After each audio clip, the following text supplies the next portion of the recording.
Hello, it's Friday the 13th. Oh, spooky. I'm FxPlew and this is the Market Brief. Now, the ONS released GDP data yesterday. That showed the economy shrank by 0.3% in April, after a 0.2% increase in March. They also confirmed the trade deficit increased to over £23 billion in April, which was higher than expected and up from March, where it was just shy of £20 billion.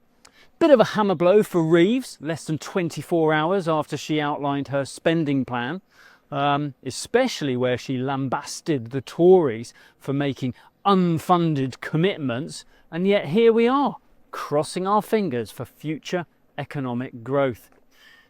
She gave the impression that the drop in GDP was a surprise, but it was also not her fault. Perhaps she forgot how she raised employers' national insurance and hiked the minimum wage costs, which all went live in April. For what it's worth, she also refused to rule out further tax hikes in her autumn budget, so that's something to look forward to as well. Sterling sold off a bit on the data, as this all points to a higher chance of another rate cut earlier than previously expected. And over in the US, things look fairly comfortable in comparison. Unemployment is fairly low, 4.2%, and inflation rose a mere 0.1% in May.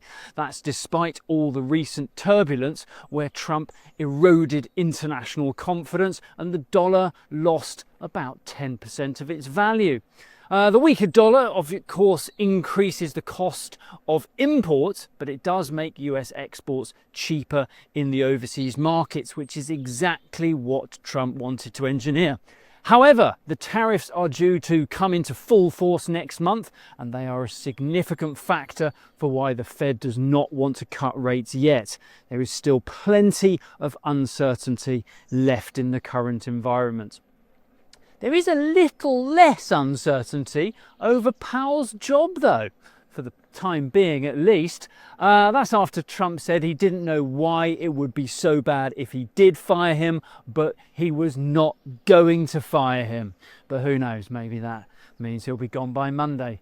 But anyway, that's it from me, done for another week. Thank you very much for joining me again, and whatever you have planned, I hope you have a great weekend.